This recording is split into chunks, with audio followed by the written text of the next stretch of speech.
흔히 우리 인생을 가리켜서 만물의 영장 그렇게 부르지요. 무슨 뜻인지 우리가 잘 알고 있습니다.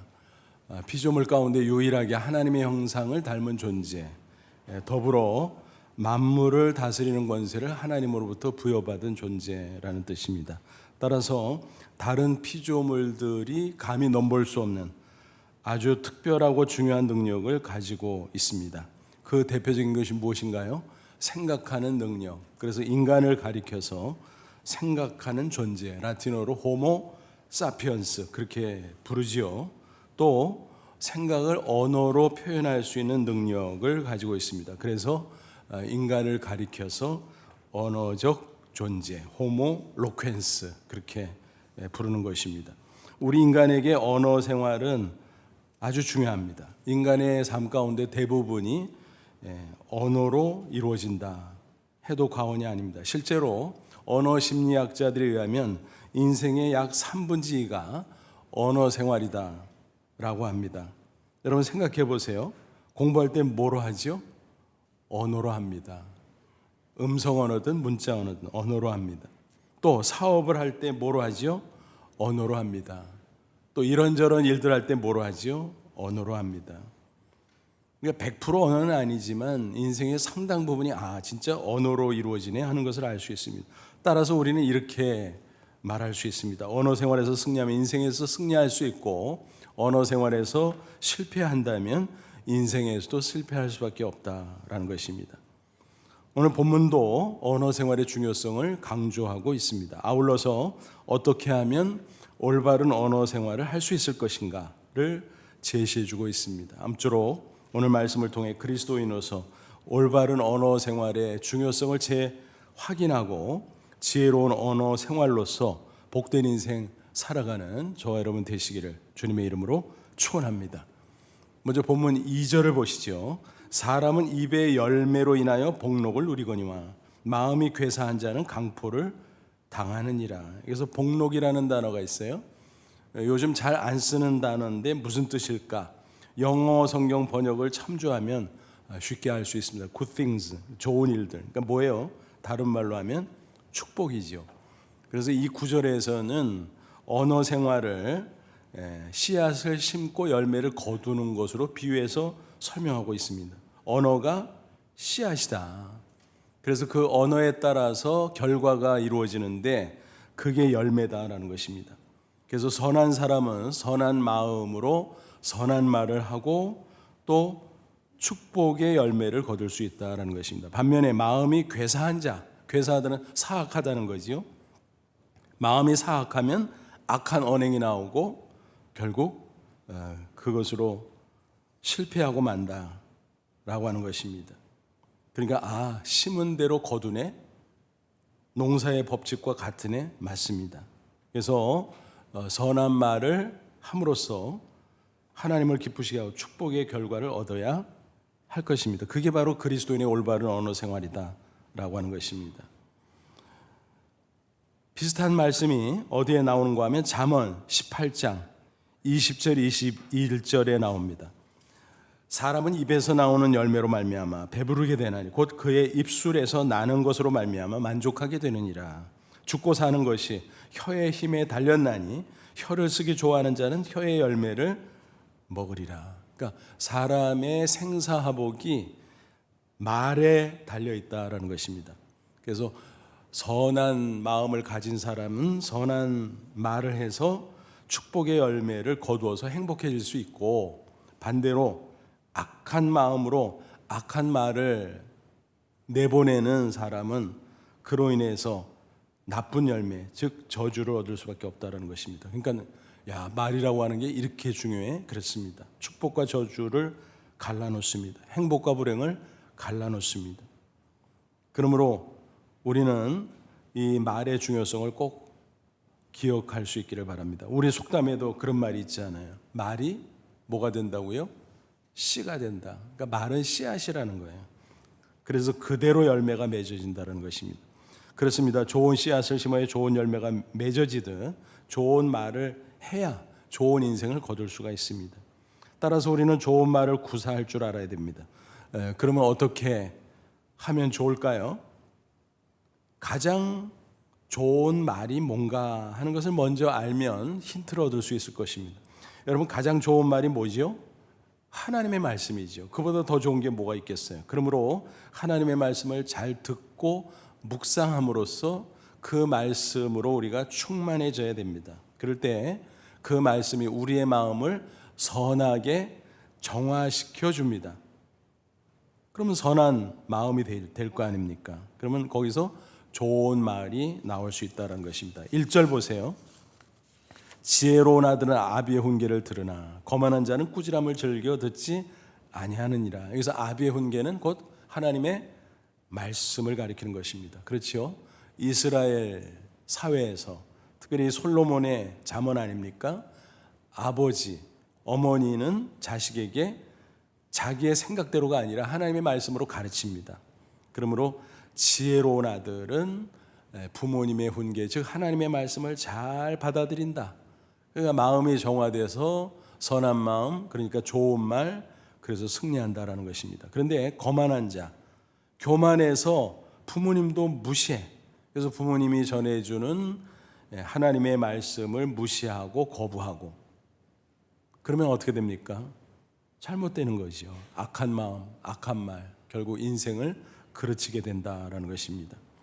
우리가 하나님의 말씀을 잘 들으면 마음이 분명히 새롭게 변화됩니다. 그래서 하나님을 닮은 새 사람으로 점점 변화됩니다. 그러면 모든 언행 심사가 새롭게 변화되겠지요. 그러니까 새 사람의 새 언어 생활, 그렇게 정리할 수 있습니다. 에베소 4장 23절부터 25절 사도 바울이 이렇게 증거했어요. 오직 너희의 심령을 새롭게 되어 하나님을 따라 하나님을 닮아 의와 진리의 거룩함으로 지으심을 받은 새 사람을 입으라. 그런즉 거짓을 버리고 각각 그 이웃과 더불어 참된 것을 말하라. 이는 우리가 서로 지체가 됨이니라. 무슨 말씀이 이해가 되시죠? 그래서 하나님의 말씀을 묵상함으로 마음이 정화되어 심령이 새롭게 변화되고, 그러면 하나님을 닮은 새 사람이 되고, 그러면 언행이 새롭게 된다. 그래서 선한 행동 그리고 선한 말, 그렇게 살아가게 된다라는 것입니다.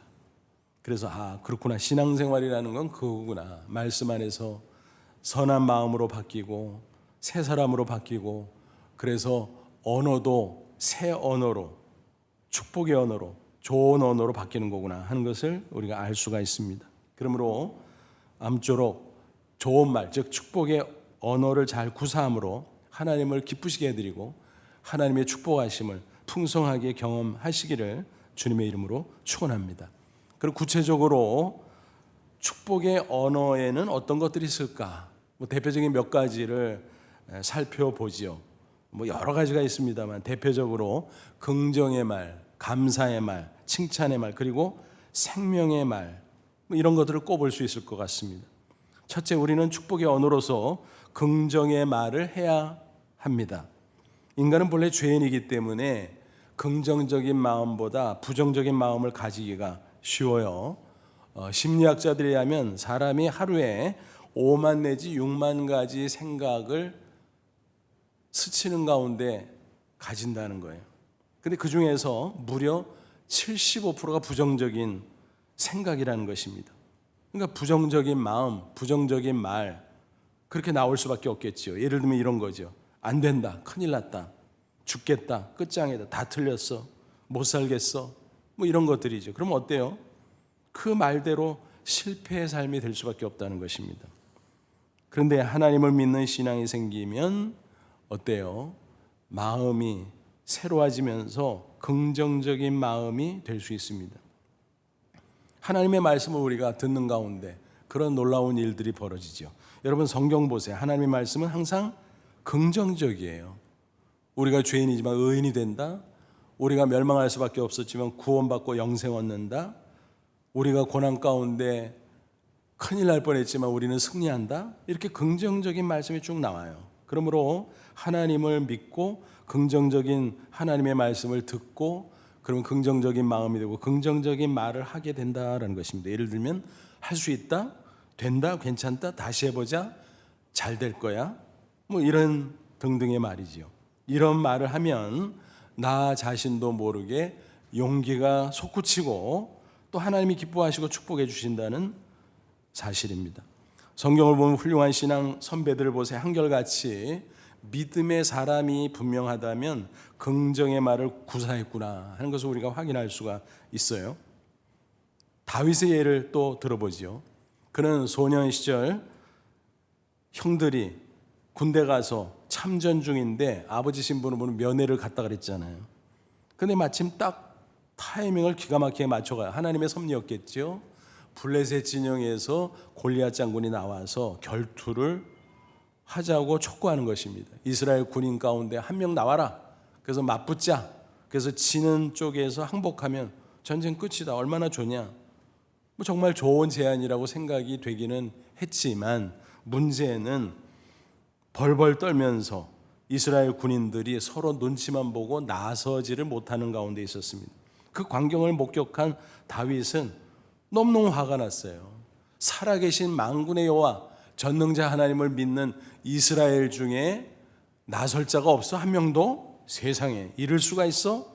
그러면 나라도 나가서 싸울래? 이런 식으로 하니까 소란이 벌어졌어요. 그간 형들이 너무너무 창피한 거예요. 저 꼬마 녀석이 집에나 있지 여기까지 와서 창피하게. 그래서 맏형이 뭐라고 막 책망을 합니다. 그때 그가 뭐라고 반박을 하죠? 사무엘상 17장 29절 다윗이 이르되 내가 무엇을 하였나이까 어찌 이유가 없으리까 하고. 무슨 얘기? 내가 뭘 잘못했어요 형?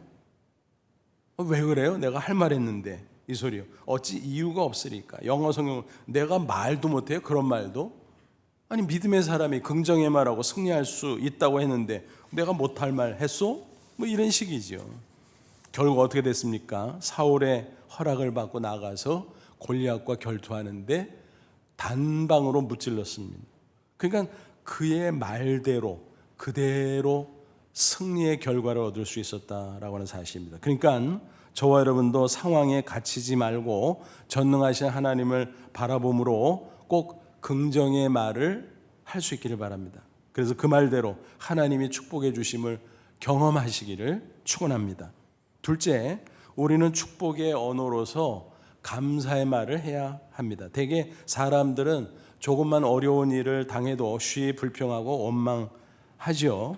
그런데 원망은 가만히 생각해 보면요, 사람을 향한 것 중에서도 결국 따지고 보면 하나님을 향한 것이구나 하는 것을 알 수가 있어요. 왜냐하면 그 어려운 고난 하나님이 허용하셨기 때문입니다. 무슨 말인가요? 이런저런 그 고난의 원인이 있기는 하지만 따져 들어가면 하나님이 허용하셨구나 알게 돼요. 왜냐하면 전능하신 하나님이 막아주시려고 했다면 막아줬을 거 아니에요. 근데 그거를 허용하셨으니까 그 고난이 나에게 닥쳐온 거예요. 그러니까 하나님의 섭리구나, 무슨 뜻이 있겠구나, 사연이 있겠구나, 그렇게 해석하고 어떤 어려운 상황에서도 마음을 다잡고 하나님을 바라봄으로 말미암아 원망 대신 감사의 말을 할 수 있기를 바랍니다.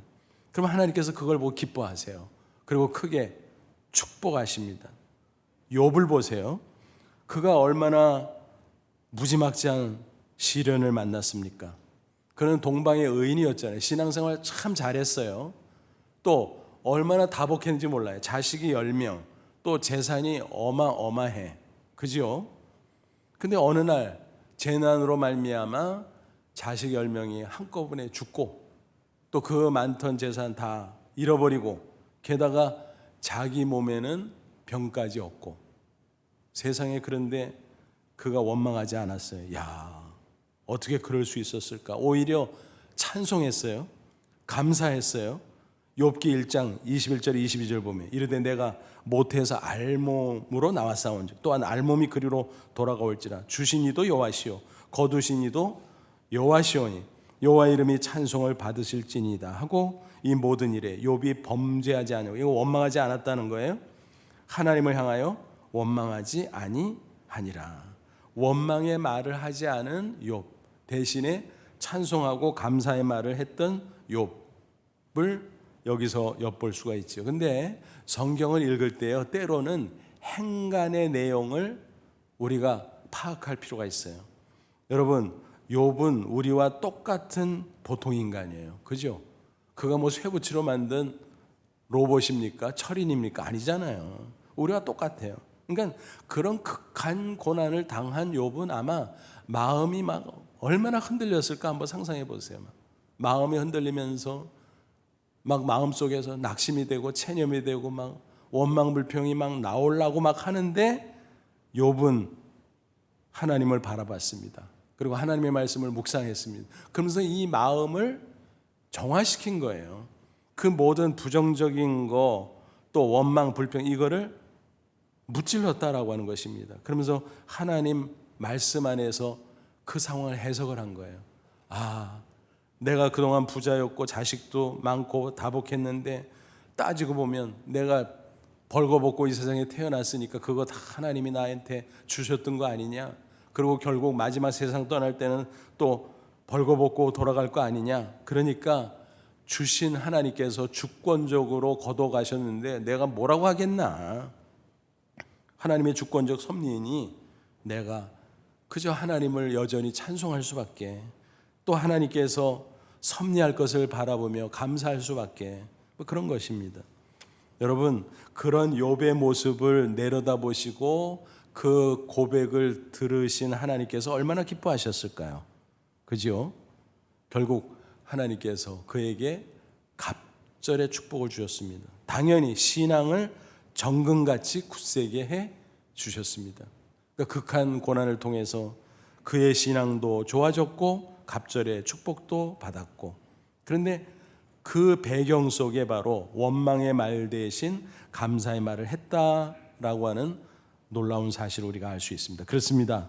우리가 감사의 말을 하면 고난이 물러가죠. 그리고 형통할 때는 더더욱 형통한 일들이 많이 생긴다는 사실을 기억하십시오. 그러니까 감사의 말을 하는 사람은 풍성한 하나님의 축복을 경험하게 됩니다. 당연히 행복한 인생을 살아가게 되죠. 여러분, 서양 사람들 한번 보세요.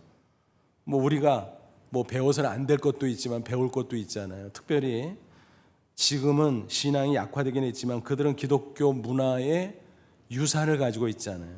그 중에서 언어 생활의 유산이 있어요. 뭘까요? 감사의 말을 하는 거거든요.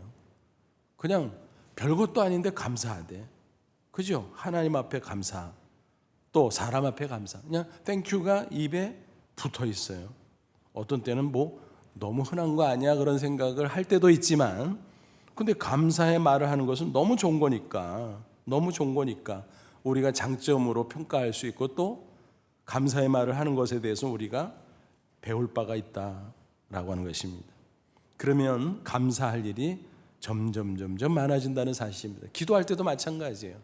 우리가 하나님 뭐 해주세요, 뭐 해결해 주세요, 요청의 기도를 할 때가 많잖아요. 그런데 여러분, 때로는요 감사의 기도를 많이 하는 게 좋습니다.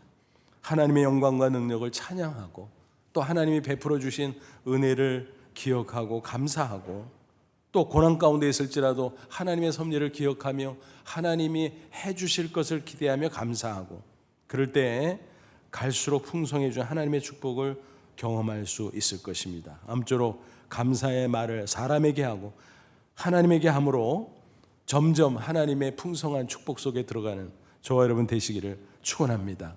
셋째, 우리는 축복의 언어로서 칭찬의 말을 할 수 있어야 합니다. 살다 보면 누구나 때때로 어려워지죠. 힘들어지죠. 그러다 보면 낙심이 되고 또 열등감을 느낄 때도 있어요. 그럴 때 누군가 격려의 말을 해주면, 또 칭찬의 말 한마디를 해주면 정말 큰 도움이 됩니다. 그 사람을 살릴 수 있어요. 심지어 인생을 바꿀 수도 있어요. 잠언 27장 1절은 증거합니다. 도가니로 은을, 풀무로 금을, 칭찬으로 사람을 단련하느니라. 무슨 말이에요? 금과 은은 용광로에 녹여서 재련을 하지만 사람을 어떻게 아름답게 만들 수 있는가? 칭찬으로 단련한다 그랬어요. 그렇잖아요. 칭찬하면요 그 칭찬에 합당해지려고 잘해요. 그리고 더 잘해요. 그게 사람의 모습 아니겠습니까? 그래서 이런 말이 있잖아요. 칭찬은 귀로 먹는 보약이다. 일반 보약은 입으로 먹잖아요. 근데 칭찬은 귀로 먹는 보약이다 라고 하는 것입니다. 그런데 이따금 보면 이 보약을 제대로 사용하지 않는 경우를 보게 됩니다. 어떤 가정을 보면 배우자끼리 비싼 보약을 지어줘요. 또 부모 자식 간에 비싼 보약을 지어줘요. 근데 기껏 그렇게 해놓고 격려의 말, 칭찬의 말 대신 비난의 말, 또 나쁜 말, 그런 것을 퍼부을 때가 있어요. 그러면 보약 지어주나 마나 이죠. 차라리 보약 지어주지 말고 격려와 칭찬의 말을 하면 그게 귀로 먹는 보약이니까 훨씬 더 유익하다라는 것입니다. 또 돈도 안 들잖아요. 그죠? 그러므로 모든 사람에게 칭찬의 말을 하되 우리는 가족들에게, 특별히 우리 자녀들에게 많이 해줄 수 있기를 바랍니다. 이게 그런데 가족이나 자녀들에게는 말처럼 쉽지는 않아요. 왜냐하면 뭐 너무 가깝다 보니까 그냥 툭툭 오히려 나쁜 말을 던질 때가 많아요. 책망의 말을 던질 때가 많아요. 남에게서는 그저 체면상 속에서는 뭐 이런저런 생각이 있어도 그냥 걸러가지고 좋은 말, 이제 뭐 격려나 칭찬의 말을 이렇게 억지로라도 하는 경우가 있는데 자녀들 경우는 어때요? 화가 나잖아요. 조금만 하면 더 하면 되는데 너무너무 안타까우니까 막 꾸지람하고 질책하고 심한 경우는 욕하고 막 이럴 때가 있잖아요. 그러니까 참 어리석은 거지요. 근데 우리가 자칫 그럴 수 있다는 것입니다. 가장 사랑하는 자녀들에게 격려의 말, 칭찬의 말을 많이 해 줄 수 있기를 바랍니다. 옛날 이탈리아 나폴리에 한 소년이 살고 있었습니다. 그 집안은 너무 가난했습니다. 그런데 그 소년에게는 꿈이 있었어요. 나는 장차 성악가가 될 것이다. 벼르고 벼르다가 한 선생님을 찾아갔습니다. 근데 그 선생님은 초란 행색을 아래 위로 훑어보더니 별로 그렇게 썩 반가워하지 않았습니다. 네가 성악가가 되겠다. 그럼 한번 노래 불러봐. 그래서 노래를 그 앞에서 불렀습니다. 근데 그 노래가 끝나자마자 기다렸다는 듯이 대번에 선생님은 그 소년에게 면박을 주었습니다. 야, 너는 재능 없어. 목소리가 틀려 먹었는 걸 뭐. 기가 막혔습니다. 풀이 팍 죽었습니다. 그 이후로 그 소년은 그렇게 좋아하는 노래를 부르질 않았습니다. 옆에서 그 모습을 지켜본 어머니는 너무너무 안타고 제가 이상하다. 풀이 죽었어. 왜 좋아하는 노래를 부르지 않지? 무슨 일이 있었구나. 그래서 알아보니까 그런 사연이 있었던 거예요. 그래서 너무너무 슬퍼하면서 그 어머니는 그 소년을 꼭 안아주었습니다. 그리고 격려의 말을 해줬습니다. 우리 아들, 엄마가 알아. 우리 아들은 노래 잘해. 앞으로 더 잘할 수 있어. 엄마가 가난하지만 최선을 다해서 도와줄게. 그러니까 걱정하지 말고 열심히 해봐. 그 격려의 말에 용기를 얻었어요. 그 소년은 다시 노래를 시작했습니다. 열심히 노래 연습을 하고 또 했습니다. 어머니는 그를 위해서 허드렛 일을 마다하지 않고 열심히 또 뒷바라지 해줬습니다. 그리고 기회가 될 때마다 칭찬의 말을 아끼지 않았습니다. 나중에 그 소년이 어떻게 됐을까요? 세계적인 성악가가 됩니다. 그 이름은 바로 유명한 엔리코 카루소입니다. 여러분 한번 생각해 보세요. 그 무명의 선생님이 카루소를 없애버릴 뻔했지요. 너는 재능이 없어. 넌 틀렸어. 너는 안 돼. 부정적인 말, 또 책망의 말, 비난의 말, 그렇게 될 수밖에 없었을 거예요. 그러나 그것을 불식시키고 새롭게 격려와 칭찬해 준 그 어머니의 말대로 그 소년은 용기를 냈고 또 최선을 다했고 결국 그런 유명한 성악가가 될 수 있었다라고 하는 사실입니다. 여러분, 말의 힘이라는 게 이렇게 놀라운 것입니다. 아무쪼록 저와 여러분도 가족에게, 이웃에게, 자녀들에게 격려와 칭찬의 말을 건네줄 수 있기를 바랍니다. 그래서 곳곳에 하나님의 축복의 역사를 만들어갈 수 있기를 바랍니다. 특별히 나 자신에게도 격려와 칭찬의 말을 건네야 될 것입니다. 그 오징어 게임 조연으로 조연상을 수상한 한국인으로서 최초라 그러죠. 그 오영수 어르신 배우 있잖아요. 그분이 인터뷰하면서 그런 얘기를 했어요. 평생 내가 나한테 괜찮은 녀석이라고 말했다고. 근데 그 얘기를 들으면서 흐뭇한 웃음이 나왔습니다. 그러면서 한편 그랬어요. 아니, 미리미리 좀 그러시지. 그러면 더 잘 됐을 텐데. 그죠? 여러분, 때로는요, 나에 대해서 격려의 말, 칭찬의 말을 아끼지 않아야 돼요. 물론 되지도 못하면서 으스대라 뭐 이런 말은 아니고, 특별히 우리 그리스도인은요, 하나님이 나를 어떻게 보는가, 하나님의 시선으로 나를 바라볼 수 있기를 바랍니다. 무슨 얘기입니까? 내가 아무리 부족한 죄인, 연약한 존재라고 할지라도 하나님은 나를 어떻게 보실까요? 예수 그리스도 십자가 대속의 피로 나를 사셨어요. 나를 구속하셨어요. 하나님의 거룩한 자녀 삼아 주셨어요. 그렇죠? 그러니까 우리를 너무너무 사랑하세요. 누구보다 더 나를 사랑한다라는 것입니다. 그 하나님의 시선으로 나 자신을 바라보면 어때요? 내가 아무리 지금 어려운 환경 가운데 있을지라도, 내가 지금 아무리 낮은 자리에 있다고 할지라도 하나님은 그렇게 여기지 않잖아요. 나를 격려해 주시고 나를 칭찬해 주시고 내 미래를 계획하시고 이끌어주고 계시잖아요. 그러므로 그런 하나님의 시선으로 나를 바라볼 수 있다면 얼마든지 나 자신에 대해서 격려의 말, 칭찬의 말을 할 수 있는 것입니다. 그래서 때로는 거울을 보고 나를 칭찬해 보시기 바랍니다. 그럴 때 하나님의 놀라운 축복의 역사를 경험하게 될 줄로 믿습니다. 넷째, 우리는 축복의 언어로서 생명의 말을 해야 될 것입니다. 우리가 할 수 있는 최고의 말은 복음 전도예요. 그 한마디로 한 영혼을 구원할 수 있다는 사실입니다. 그러니까 복음 전도는 뭐예요? 생명의 말이지요. 그 영혼을 영원한 사망에서 영원한 생명으로, 불행의 생복으로 구원해낼 수 있습니다. 사실은 저와 여러분도 그랬잖아요. 예전에 다른 사람이 복음을 전해줬기 때문에 그 생명의 말을 듣고 구원받았잖아요. 이제 영생을 얻었잖아요. 천국 백성이 됐잖아요. 그죠? 그러니까 우리 그리스도인은 그 다음 다른 사람을 향해서 이 생명의 말을 전해줘야 될 책임이 있어요. 따라서 우리도 우리 가족과 이웃들에게 부지런히 생명의 말, 복음 전도를 해야 될 것입니다. 우리가 잘 알고 있는 성경 구절 한두 개를 설명해주고 내가 예수 믿기 전에 어땠나, 근데 예수 믿고 나서 어떻게 변했나, 그 짧은 이야기, 간증이지요.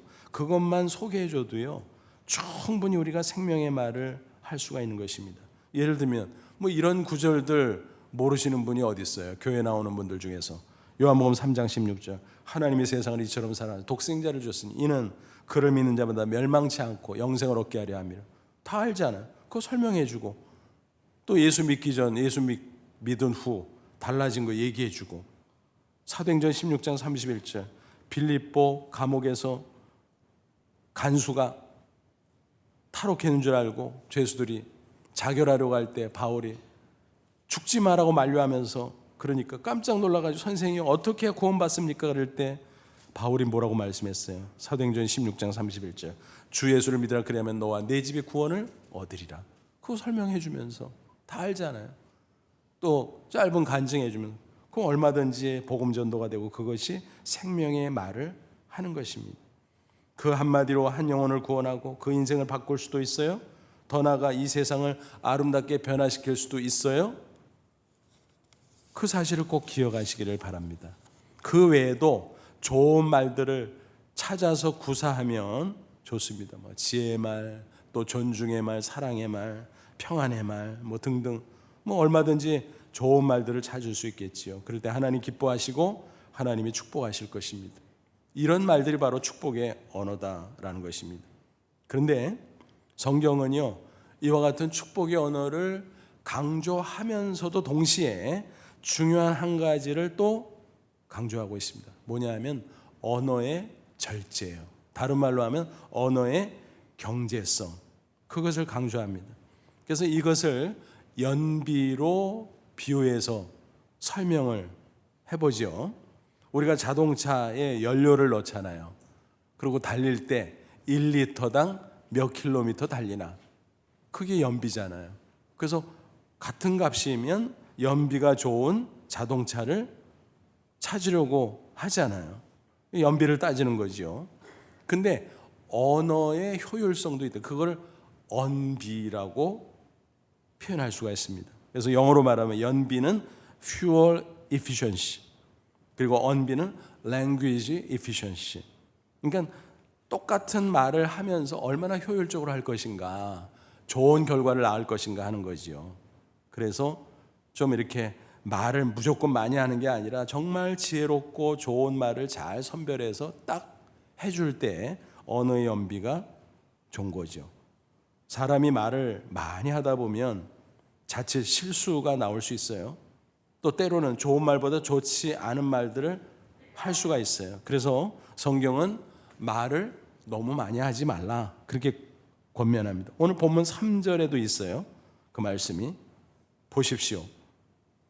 입을 지키는 자는 자기의 생명을 보존하나 입술을 크게 벌리는 자에게는 멸망이 오느니라. 입을 지킨다는 게 뭐예요? 언어의 절제지요. 잘 선별해서 말을 골라서 해라. 그러면 생명을 보존한다. 승리할 수 있다는 거죠. 복된 인생을 살아갈 수 있다는 거죠. 근데 입술을 크게 벌리는 자 뭐예요? 함부로 분별력 없이 경솔하게 아무 말이나 남발하고 짓거리는 거, 그러면은 망한다라는 것입니다. 야고보는 1장 19절에서 이렇게 권면했습니다. 내 사랑 형제들아, 너희가 알지니 사람마다 듣기는 속히하고 말하기는 더디하며 성내기도 더디하라. 그러니까 듣는 거는 잘 듣고 말할 때는 딱 골라서 절제하며 좋은 말을 효율적으로 하라는 것입니다. 다윗은 또 이렇게 노래합니다. 기도문이죠. 시편 141편 3절, 여호와여 내 입에 파수꾼을 세우시고 내 입술의 문을 지키소서. 무슨 얘기예요? 하나님, 내 입에 보초 좀 세워주세요. 왜요? 아무 말이나 튀어나가지 못하도록 보초 세워서 걸러서 말을 잘 할 수 있도록, 지혜롭게 할 수 있도록 그렇게 도와주시기 바랍니다 라는 거예요. 그러니까 좋은 말을 선별해서 적재적소에 구사하는 것이 우리 그리스도인에게 있어서 언어 생활의 지혜다라는 것입니다. 잠언 25장 11절은 이렇게 증거합니다. 경우에 합당한 말은 아로새긴 은쟁반의 금사간이라. 여러분, 이 구절을 마음속에 그려보세요. 한번 그 광경을. 그러니까 경우에 합당한 말, 그러니까 지혜롭게 말을 잘 선별해서 합당하게 딱 하면, 적재적소에 하면 그거는 마치 이런 거와 같다. 은쟁반, 반짝반짝 빛나는 아름다운 은쟁반의 금사과를 딱 담아놓는 거. 여러분, 얼마나 멋지고 아름답습니까? 한 폭의 그림이죠. 그게 그리스도인의 언어 생활의 지혜다라는 것입니다. 그리스 철학자 소크라테스의 이야기입니다. 한 청년이 있었는데 남 얘기를 평소에 그렇게 많이 하고 다니는 사람이에요. 주로 헛소문을 퍼뜨리는 사람이에요. 근데 어느 날 소크라테스에게 다가와서 이렇게 말합니다. 아저씨 있죠? 저 윗동네 필립 있잖아요. 무슨 짓 했는지 아세요? 아이고, 착한 줄 알았더니 글쎄 하면서 막 얘기를 꺼내려고 할 때 소크라테스 잠깐 말문을 막았어요. 그리고 그 얘기하기 전에 점검할 게 있어. 3개의 채로 걸러보세. 채 알죠? 이렇게 입자 굵은 거 이렇게 걸러내는 채. 비유적으로 말을 한 거죠, 소크라테스가. 그래서 첫 번째는 사실의 채, 팩트라고 하는 채로 걸러보자. 그러니까 요즘식으로 말하면 팩트 체크해보세, 그런 얘기예요.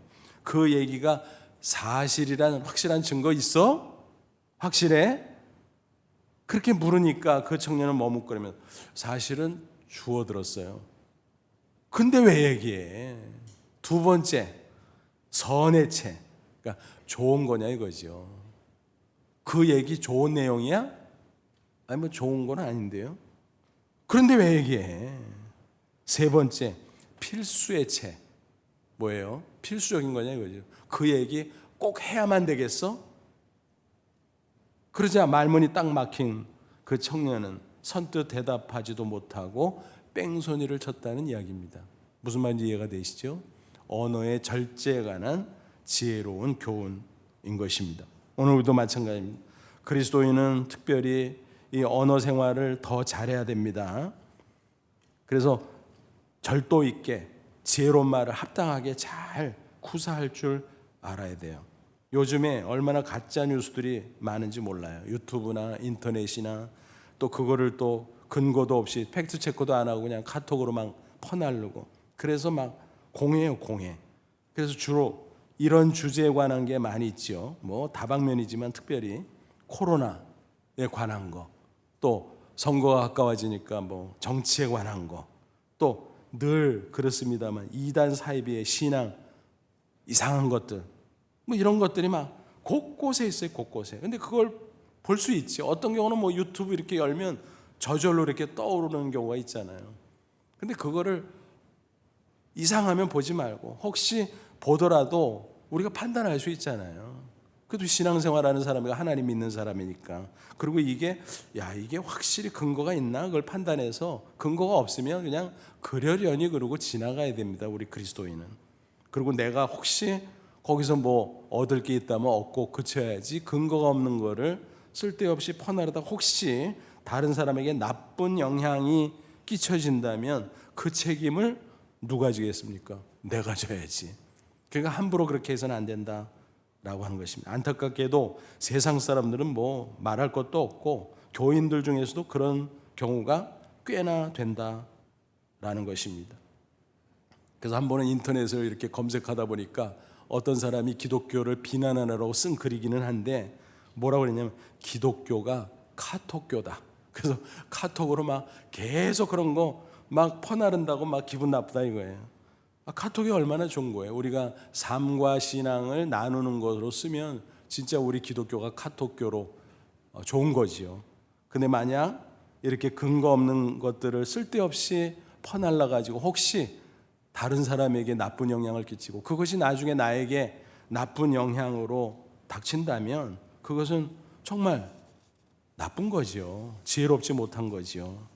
단톡방 여러 군데에 가입되어 계시죠. 뭐 스스로 가입한 것도 없고 어떤 경우는 그냥 끼어들어간 경우도 있죠. 예를 들어서 뭐 동창회 자동적으로 그냥 끼어들어갔어요. 동창회 명부 봐가지고 뭐 이렇게 검색해가지고 쫘라락 하니까. 그래서 저도 뭐 이런저런 단톡방에 들어있기는 합니다만, 한 번은 동창회 카톡방에 글이 이렇게 오는데 이건 아이고 이렇게 어리석은 거를 쓰냐. 근거도 불확실한데 또 그 단톡방에 아무리 옛날 학창시절에 동문이라고 할지라도 지금 사회 각계각층에 있고 뭐 고향도 다르고 뭐 성격도 다르고 뭐 종교도 다르고 다 다르잖아요. 그런 사람들이 있는데 그런 이상한 거를 이렇게 써놓은 거예요. 근거도 불확실한 거를.